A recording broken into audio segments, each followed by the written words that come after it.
বিটিচিৰ নিৰ্বাচনৰ দিন জিয়ানে চমু চাপি আহিছে সিমানে প্ৰতিটো ৰাজনৈতিক দল নিজৰ ভেটি মজবুত কৰিবলৈ তৎপৰ হৈ পৰিছে।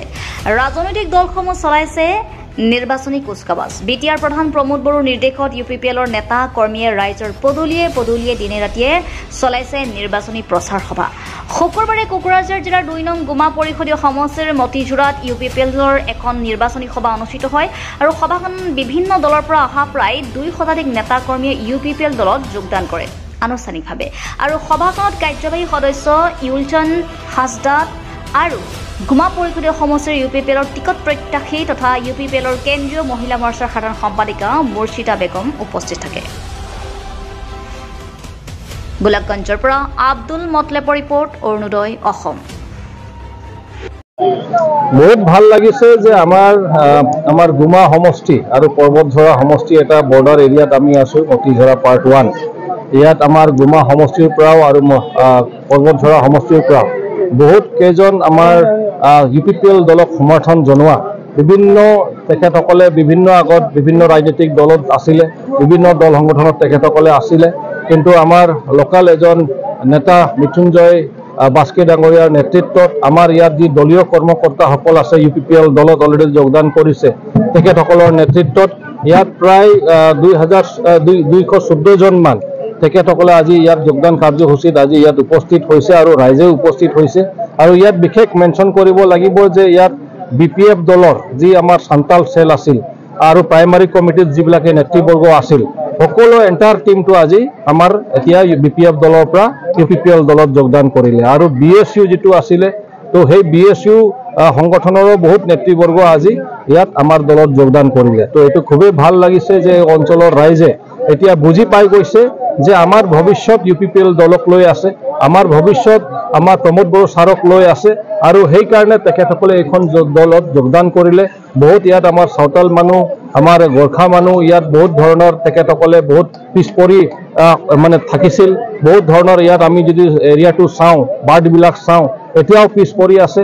তো 17 বছৰত যিটো BPF-এ নিজৰ এটা সুযোগ পালে এই ৰাইজক সেৱা আগবঢ়াবলৈ, তো 17 বছৰত তেখেতসকলে কৰা নাই, কিন্তু এতিয়াহে কৈ আছে আমি কৰিম বুলি। তো 17 বছৰত যিটো নকৰিলে এইটো কেনেকৈ বিশ্বাস কৰিব যে এতিয়া হ'ব বুলি। কিন্তু আমাৰ চৰকাৰ অহাৰ পিছত আমি এতিয়া ডিংডিঙা পৰা আৰম্ভ কৰি প্ৰায় শান্তিপুৰ বজাৰ পাৰ হোৱালৈকে আমি এটা ৰাস্তা ধৰি দিছোঁ। এইটো ধুনীয়া হ'ব, এতিয়া লাহেকৈ প্ৰায় সমান হৈ গ'ল, এতিয়া বাকী কামখিনি বাকী আছে। এতিয়া ইফালে আহি চালোঁ যে আমাৰ প্ৰায় মানে আমাৰ চেং ট্ৰেভেলৰ কামখিনি চলি আছে। তো নিশ্চিতভাৱে আমাৰ ৰাইজৰ প্ৰতি যিটো মানে সেৱা আগবঢ়াব লাগে আমাৰ ফালৰ পৰা পূৰা আমি চেষ্টা কৰি আছোঁ।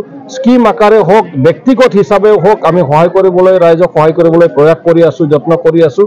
তো সেইকাৰণে আজি ৰাইজে স্বতঃস্ফূৰ্তভাৱে ওলাই আহিছে আৰু আমি বিশ্বাসী যে নিশ্চিতভাৱে ইয়াত আকৌ এই সমৰ্থনটো আকৌ বৃদ্ধি হৈ থাকিব, বাঢ়ি থাকিব আৰু আমাৰ ইউপিপিএল দলৰ যিয়ে প্ৰাৰ্থী হওক মানে তেখেতে ইয়াৰ পৰা জয়ী হ'ব, সেইটো নিশ্চিত হৈ গৈছে। ধন্যবাদ। এইটো আমাৰ হাইকমাণ্ডৰ কথা, তেখেতসকলে আলোচনা কৰিব, আলোচনা বিলোচনা কৰি তেখেতসকলে যিটো ভাল ভাবে। আমাৰ এটাই লক্ষ্য আৰু উদ্দেশ্য যে আমাৰ 35 লক্ষ জনসাধাৰণ সেৱা আগবঢ়াব লাগে। সেইটোৰ কাৰণে কাৰোবাৰ লগত মিত্ৰতা কৰিব লাগে, কাৰোবাৰ লগত কৰিব নালাগে, সেইটো আমাৰ হাইকমাণ্ডে ভালকৈ বুজি পায়, তেখেতসকলে সিদ্ধান্ত ল'ব। প্ৰথমতে নমস্কাৰ জনাইছোঁ সকলোকে। আজি আমাৰ মতিঝৰা পাৰ্ট 1ত আমাৰ জনী কাৰ্যসূচী আছিল আৰু ইয়াতে বহুত সংখ্যক লোকে আমাৰ দলৰ নীতি আদৰ্শ ভাল পাই মুকলিভাৱে ইউপিপিএলত যোগদান কৰিছে। ইয়াৰে আমাৰ গুমা সমষ্টিৰ মানুহো আছে আৰু আমাৰ 1 নং পৰ্বতঝৰাৰ পৰাও কিছু সংখ্যক মানুহ আছে। বেছিভাগ আমাৰ গুমা সমষ্টিৰ পৰাই জইনিং কাৰ্যসূচীত উপস্থিত আছে। বিপুল সঁহাৰি পাইছোঁ আমি ৰাইজৰ, আপোনালোকে নিজে চাইছে।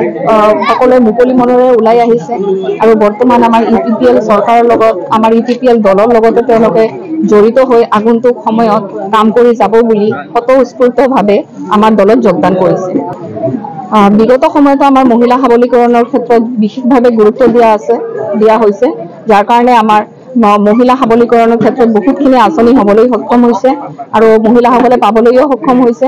তাৰে ভিতৰত মাইনা চৰাং বিধানসী, অঞ্চাই বিধানসী, আই অঞ্চাই বিধানসী এনেধৰণৰ কিছুমান আঁচনি ইতিমধ্যে হৈ গৈছে আৰু পৰৱৰ্তী আমাৰ চৰকাৰ হোৱাৰ পিছত আমি মহিলা সবলীকৰণৰ ক্ষেত্ৰত বিশেষভাৱে আৰু গুৰুত্ব দিয়া হ'ব আৰু কিছুমান নতুন আঁচনি আমি মহিলাসকলে যাতে সবলীকৰণৰ ক্ষেত্ৰত সহায় হয় তাৰ কাৰণে আমি কৰি যাম।